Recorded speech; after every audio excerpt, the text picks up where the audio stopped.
Kovai Sivaji colony பகுதியில் தமிழக முற்போக்கு மக்கள் கட்சியின் சார்பாக கலப்பு திருமண நிகழ்ச்சி நடைபெற்றது. இந்து மத முறைப்படி திருமணம் நடைபெற்றது. கோவை சிவாஜி காலனி பகுதியில் தமிழக முற்போக்கு மக்கள் கட்சியின் கோவை மண்டல அலுவலகம் அமைந்துள்ளது.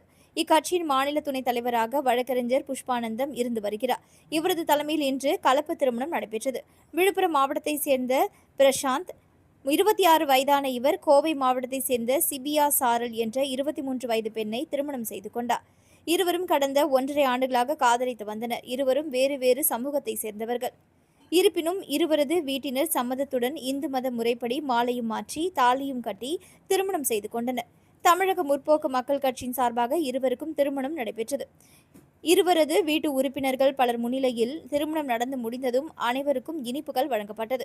இந்த திருமண நிகழ்ச்சியில் வழக்கறிஞர் குமாஸ்தாக்கள் ரம்யா, திவ்யா, லக்ஷ்மி, ரேஷன் கடை பாலகிருஷ்ணன், பாக்கியலட்சுமி, அதிமுக மாவட்ட பிரதிநிதி ராமசாமி, கவுன்சிலர் விஜயகுமார், விமல்ராஜ், மணமகள் தந்தை ஜெயபிரகாஷ், மணமகன் தாய் அலமேலு, பிரமிளா, ஆண்டனி, சகாய நிர்மலா உள்ளிட்ட பலர் கலந்து கொண்டனர் என்பது குறிப்பிடத்தக்கது.